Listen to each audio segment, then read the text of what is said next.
Hi hello people, welcome back to our channel. మన ఛానల్ని ఇంకా ఎవరైనా కొత్తగా చూస్తున్నట్లయితే ఖచ్చితంగా సబ్స్క్రైబ్ చేసుకొని చూడండి.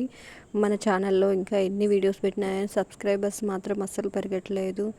లైక్ చేస్తే నలుగురికి షేర్ అవుతుందండి. దాని రూపకంగా మనకి ఇంకా సబ్స్క్రైబర్స్ పెరిగే అవకాశం అనేది ఉంటుంది. ఖచ్చితంగా చూసిన ప్రతి ఒక్కరూ లైక్ చేయడం మాత్రం అస్సలు మర్చిపోకండి. నేను ఎంతో చాలా చాలా కష్టపడుతున్నానండి, మీకు తెలియడం లేదనుకుంటా. దయచేసి చిన్న లైక్ చేయండి ప్లీజ్. ఈరోజు టాపిక్లోకి వెళ్ళిపోదామా? ఇంకా శక్తి కళ్ళు తుడుచుకొని, అయ్యో ఇప్పుడు ఏడ్చి శివాకి లేనిపోని పని పెట్టానుగా, ఇప్పుడు అటు ఇటు తిరుగుతూ అలసిపోతాడుగా అని అనుకుంటుంది మనసులో. ఇప్పుడు తను రావద్దు అని చెప్పినా ఊరుకోడు. శివ వస్తున్నాడని వసుపిన్నికి తెలిస్తే అనవసరంగా టెన్షన్ పడిపోతుంది అనుకుంటూ, నేను పని కట్టుకొని చెప్పడం ఎందుకులే, వచ్చినప్పుడు తనే చూస్తుందిగా అని అనుకొని సైలెంట్గా కూర్చుంది. శివ భార్య దగ్గరకు రావటానికి బయలుదేరాడు. సుహానాకి భోజనం తీసుకువెళ్ళబోయింది సునంద. పెద్దమ్మ, నేను తీసుకువెళ్తానులే, ఇవ్వు అని అంది రాధ సునంద చేతిలో ప్లేట్ తీసుకుంటూ. అయ్యో నీకెందుకు బంగారం ఈ పనులన్నీ, నువ్వు హాయిగా రెస్ట్ తీసుకో, మేమున్నాముగా, చూసుకుంటాం ఇవన్నీ అని అంది సునంద. పర్వాలేదు పెద్దమ్మ, ఇక్కడికి వచ్చిన దగ్గర నుంచి నువ్వు నన్ను ఏ పని చేయనివ్వడం లేదు. పని పాట లేక నువ్వు పెట్టినవన్నీ తింటూ చూడు నేను ఎలా బోండంలా తయారయ్యాను అని అంది రాధ. అలా అనకూడదు బంగారం, కడుపుతో ఉన్నప్పుడు కాస్తో కూస్తో ఒళ్ళు చేస్తుంది, డెలివరీ తర్వాత తగ్గిపోతుంది అని అంది సునంద రాధ పొట్ట మీద చెయ్యి వేసి మెల్లిగా. రాధ కూడా ఆ చెయ్యి మీద చెయ్యి వేసి పెద్దమ్మను చూసి నవ్వింది. ఇంతలో గిరిజ వచ్చి, ఏమైంది బంగారం అని అడిగింది కంగారుగా.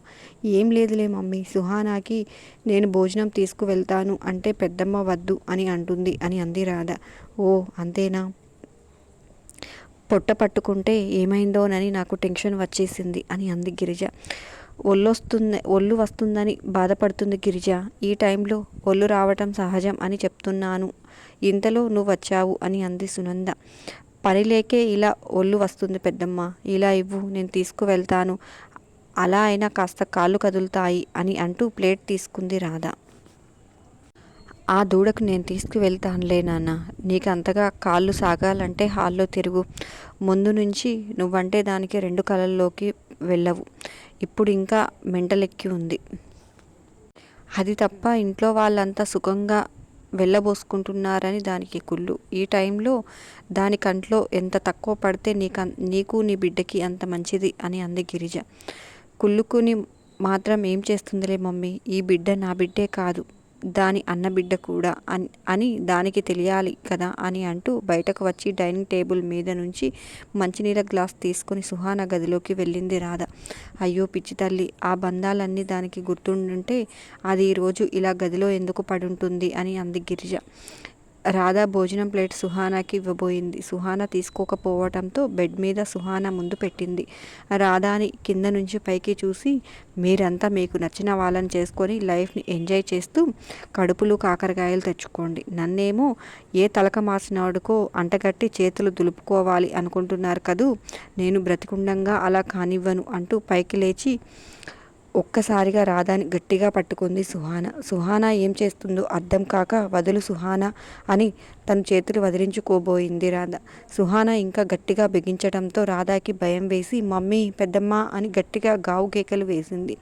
వాళ్ళు ఆ అరుపులు విని కంగారుగా పరిగెత్తుకుంటూ వచ్చే లోపే సుహానా రాధాని తీసుకొని డోర్ దగ్గరకు వచ్చేసింది. ఎదురుగా ఉన్న గిరిజాని సునందని చూసి, మర్యాదగా నా దారికి అడ్డు తప్పుకోండి, లేదండే అంటూ అప్పటికే భోజనం ప్లేట్ పడేసి దానిని చేతిలోకి తీసుకున్న సుహానా రాధా కడుపు మీద దానితో కొడతాను అన్నట్లుగా సైగ చేసి చూపించింది.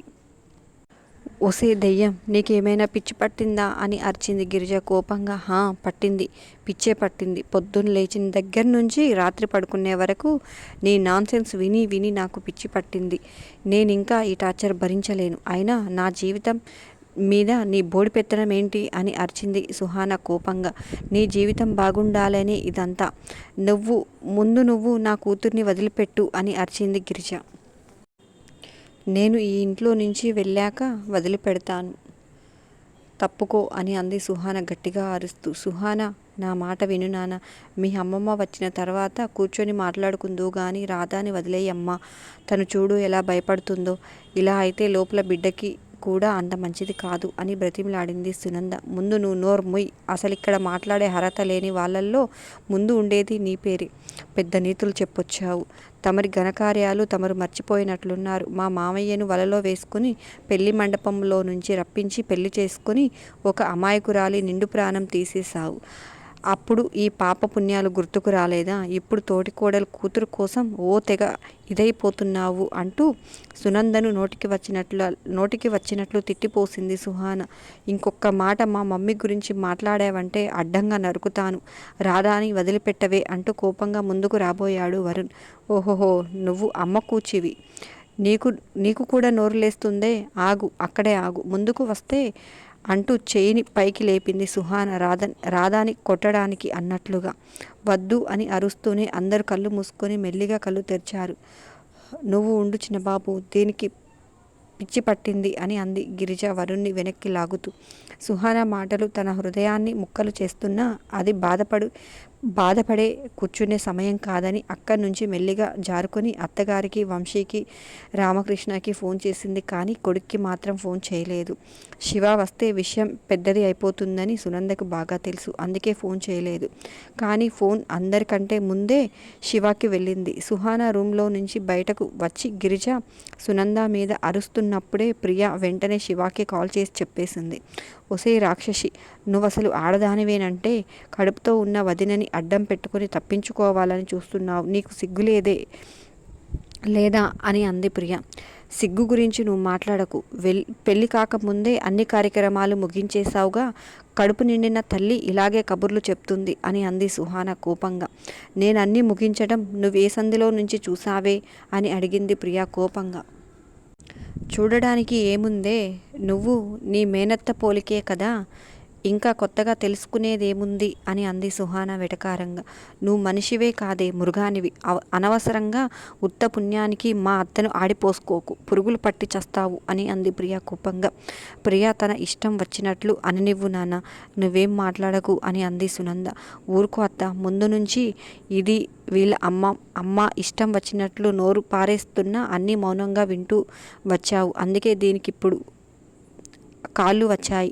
నువ్వు అప్పుడే ఆ చెంప ఈ చెంప వాయించి ఉంటే దీనికిప్పుడు నోరు అదుపులో ఉండేది అని అంది ప్రియ. అప్పుడు మమ్మీ వాయించలేదు సరే, ఇప్పుడు నిన్ను ఆపేది ఎవరే? నువ్వు వాయించు. ఎలా వాయిస్తావో చూస్తూ అన్నాడు వరుణ్ ప్రియతో మాట్లాడుతూనే కోపంగా సుహాన వైపు చూస్తూ.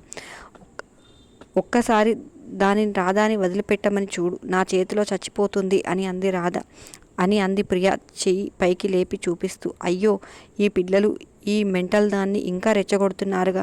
అది రెచ్చిపోయి నా బిడ్డను ఏం చేస్తుందో దేవుడా, ఏడుకొండలవాడ వెంకటరమణ, నాయన తండ్రి, ఈ గండం నుంచి నా బిడ్డను గట్టెక్కించు స్వామి. ప్రసవం అయి తల్లి బిడ్డ క్షేమంగా ఉంటే నీ కొండ నడిచి వస్తాను అని దండాలు పెట్టుకుంటుంది గిరిజ.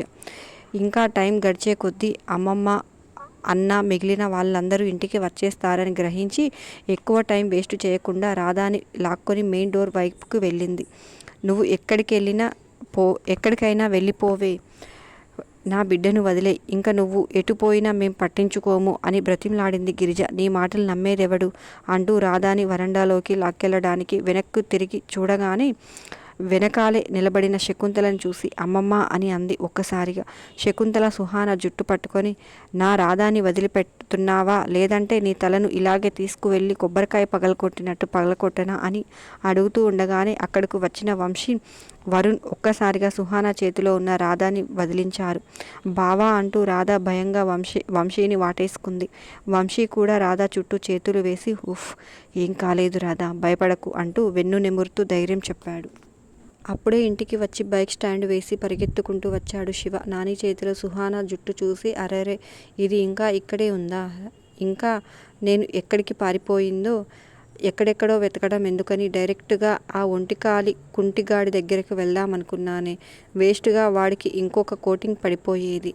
ఆ తింగరోడు మనం వాడికి శత్రువులు అనుకుంటున్నాడు కానీ నిజానికి వాడికి అసలైన శత్రువు ఇది ఎంటర్ అయ్యాకే వాడి జీవితం సంకనాకిపోయింది. వెధవకి నాకు కౌంటర్లు ఇస్తూ హీరోలాగా స్టైల్గా తిరిగేవాడు. దీంతో పెళ్లి డ్రామా మొదలుపెట్టాడు. అంతే, అన్నీ విరగ్గొట్టుకొని హాస్పిటల్లో పడ్డాడు. ఇది వాడిని దగ్గరకు వెళ్తుందేమో అనే టెన్షన్తో అప్పటిదాకా ఉండే బదులు మనమే వాడిని వేసేస్తే పోలా అనే ఆలోచనలు వచ్చేస్తున్నాయి. ఇదిగో చూడు మర్దల్, రేపు వాడు గాని నా చేతిలో పోయాడంటే ఆ పాపం నీదే. దానికి నాకు ఏ సంబంధం లేదు, ముందే చెప్తున్నా అని అన్నాడు శివ సుహాన వైపు చూస్తూ. వాడి చావు చూడడానికి ముందిది బ్రతికి ఉండాలిగా కన్నా అని అంటూ, ఎంతకు తెగించావే దుర్మార్గురాలా, నిన్నటి వరకు నీది చిన్నతనం తెలియనితనం అనుకున్నాను కానీ నేను పొరపాటు పడ్డాను. క్రూరత్వం నీ నరనరాలలో ప్రవహిస్తుందని ఇప్పుడే అర్థమైంది. ఆడపిల్లకు పుట్టుకలోని అమ్మతనం నింపి పంపిస్తాడే ఆ భగవంతుడు. నువ్వు ఆ అమ్మతనాన్ని ఎగతాళి చేసి సొంత అన్న బిడ్డనే చంపుతాను అంటావే ముదనష్టపు దాన అని కోపంగా జుట్టులో ఉన్న చేతిని బిగించింది శకుంతల. అంత నొప్పిని భరిస్తూ మొండిగా ఆ అనకుండా అలాగే నిలబడిన సుహాన, కన్నా ఇంకా దీన్ని పట్టుకుని లాభం లేదు, వదిలేయి.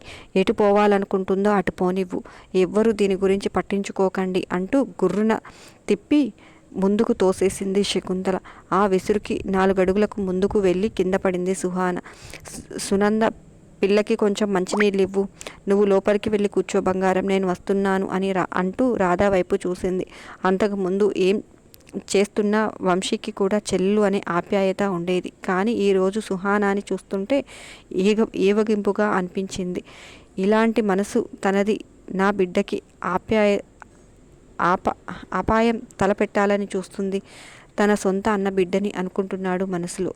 అందుకే ఇంకా అంతా అమ్మమ్మకు వదిలిపెట్టేసి రాధాని తీసుకుని లోపలికి వెళ్ళిపోయాడు. శకుంతల అందరూ వెళ్ళిన తర్వాత శివ వైపు చూసింది. అదే సమయంలో శివ కూడా నాని వైపు చూశాడు. వాళ్ళు కళ్ళు మాట్లాడుకున్న తర్వాత లేచి, నా గేట్ దాటు, ఇంకొక నిమిషం కూడా నువ్వు నా గడప మీద ఉండడానికి వీల్లేదు అని అంది శకుంతల కోపంగా సుహాన వైపు చూసి.